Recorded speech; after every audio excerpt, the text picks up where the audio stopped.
அனைத்து உறவுகளுக்கும் வணக்கம். என்னோட பேர் ராஜா சிங். நம்ம இப்போ இந்த காணொலியில் என்ன பார்க்க போகிறேன்னு பார்த்தீங்கன்னா, என்ஐஎஸ்எம் கண்டக்ட் பண்ணுற ரிசர்ச் அனலிஸ்ட் எக்ஸாமுடைய next part of the syllabus பார்த்தீங்கன்னா ரைட்ஸ் அண்ட் போனஸ் இஷ்யூஸ் அப்படின்னா உரிமைகள் மற்றும் போனஸ் பங்கள் அதை குறித்து நம்ம இந்த காணொலியில் பார்க்கலாம். ரைட்ஸ் அண்ட் போனஸ் இஷ்யூஸில் வரக்கூடிய ஃபர்ஸ்ட் பாயிண்ட் என்னென்னா, securities are issue to existing shareholders of the company as on specified cut off date to buy more securities at a specified price.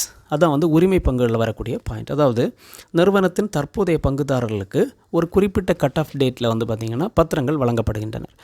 இதனால் என்னென்னா, ஒரு குறிப்பிட்ட விலையில் அதிகமான பத்திரங்கள் வாங்குறதற்கு அவர்களுக்கு உதவியாக இருக்கிறது. அதான் வந்து உரிமை பங்குகளில் உள்ள வரக்கூடிய பாயிண்ட். அதாவது உரிமை பங்குகளில் வரக்கூடிய பாயிண்ட் என்னென்னா, நிறுவனத்தின் தற்போதைய பங்குதாரர்களுக்கு ஒரு குறிப்பிட்ட கட் ஆஃப் டேட்டில் வந்து பத்திரங்கள் வழங்கப்படுகின்றனர். இதனால் என்னென்னா, ஒரு குறிப்பிட்ட விலையில் வந்து அதிகமான பத்திரங்கள் வாங்குறதற்கு அவர்களுக்கு உதவியாக இருக்கிறது. பட் போனஸ் பங்குகளில் பொறுத்தவரை இந்த க்ரைட்டீரியா ஏதாவது எந்த பரிசீலனையும் இல்லாமலே போனஸ் பங்குகள் வந்து அவர்களுக்கு வழங்கப்படுகின்றனர். Next point, both rights and bonuses are offered in a particular ratio to the number of securities. அதாவது முதலீட்டாளர்கள் வைத்திருக்கும் பத்திரங்களின் எண்ணிக்கை அடிப்படையில், அதாவது நிறுவனத்தின் பங்குதாரர்கள் வந்து அவங்க எவ்வளோ பத்திரங்கள் வைத்திருக்கிறார்களோ அதன் அடிப்படையில் தான் வந்து உரிமைகள் மற்றும் போனஸ் பங்குகள் ஒரு குறிப்பிட்ட விகிதத்தில் வழங்கப்படுகின்றன. ஒரு ரேஷியோ ஃபிக்ஸ் பண்ணுறது எப்படின்னா, ஆல்ரெடி அவங்கள்ட்ட எவ்வளோ ஷேர்ஸ் இருக்குதோ அதை பேஸ் பண்ணி தான் ரேஷியோ ஃபிக்ஸ் பண்ணி அவங்களுக்கு வந்து இந்த செக்யூரிட்டிஸ் வந்து அவர்களுக்கு வழங்கப்படுகிறது. நெக்ஸ்ட் வந்து ரைட்ஸ் அண்ட் போனஸ் இஷ்யூஸில் வரக்கூடிய நெக்ஸ்ட் பாயிண்ட் என்னென்னா, இந்த உரிமை பங்குகள் வைத்திருக்கக்கூடிய ஒரு முதலீட்டாளருக்கு சில ரைட்ஸ் கொடுத்துருக்குறாங்க. அதாவது 3 ரைட்ஸ் கொடுத்துருக்குறாங்க. அதாவது உரிமையை வந்து அவர்களுக்கு பயன்படுத்தலாம். செகண்ட் வந்து பார்த்திங்கன்னா, உரிமையை வந்து மற்ற முதலீட்டாளர்களுக்கு வந்து மாற்றலாம். தேர்ட் பாயிண்ட் வந்து பார்த்திங்கன்னா, அந்த உரிமையை அப்படியே வைத்திருக்கலாம், எந்த உரிமை பண்ணாமலும் வைத்திருக்கலாம். இதுதான் வந்து ரைட்ஸ் அண்ட் போனஸ் இஷ்யூஸில் வரக்கூடிய next point. Next bonus issues எப்படி ஒரு நிறுவனம் வழங்குதுன்னு பார்த்தா, அதாவது ஈவுத்தொகைக்கு பதிலாக தான் அவர்கள் போனஸ் பங்குகள் வந்து வழங்குகிறாங்க.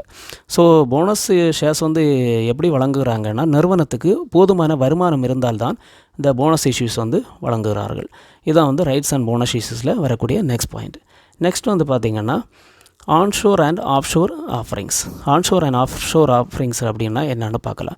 அதுக்குடைய ஃபஸ்ட் பாயிண்ட் என்னென்னா, while raising capital issuers can either issue the securities in the domestic market or approach investors outside country. அப்படின்னா ஒரு மூலதனத்தை நிறுவனம் திரட்டணும்னு நினச்சாச்சுன்னா அவங்க என்ன பண்ணலான்னா, பத்திரங்களை வெளியிடுபவர் உள்நாட்டு சந்தை இல்லைன்னா வெளிநாட்டு முதலீட்டாளர்களை கூட அவர்கள் அணுகலாம். அதுதான் வந்து ஆன்ஷோர் அண்ட் ஆஃப்ஷோர் ஆஃபரிங்ஸில் வரக்கூடிய ஃபஸ்ட் பாயிண்ட். அதாவது ஒரு மூலதனத்தை ரைஸ் பண்ணணும் அப்படின்னு நினச்சாருன்னா உள்நாட்டு சந்தையில் வந்து அப்ரோச் பண்ணலாம், இல்லைனா வெளிநாட்டு முதலீட்டாளர்களிடம் அப்ரோச் பண்ணலாம். இப்போ உள்நாட்டு சந்தையில் வந்து அப்ரோச் பண்ணால் அதுக்கு பேர் வந்து ஆன்ஷோர் ஆஃபரிங்.